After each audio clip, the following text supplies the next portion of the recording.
حدیث نمبر 6353۔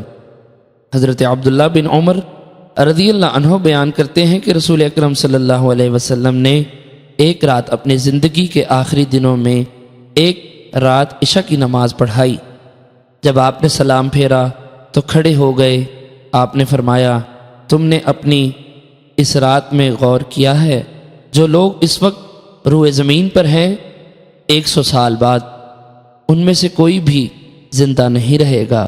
حضرت ابن عمر رضی اللہ عنہ نے فرمایا، لوگ رسول اکرم صلی اللہ علیہ وسلم کے اس قول کا ٹھیک مطلب نہیں سمجھے۔ وہ ان احادیث میں 100 سال کی باتیں کرتے تھے، حالانکہ رسول اللہ صلی اللہ علیہ وسلم نے فرمایا، جو لوگ اس وقت زمین پر ہیں ان میں سے کوئی زندہ نہیں رہے گا۔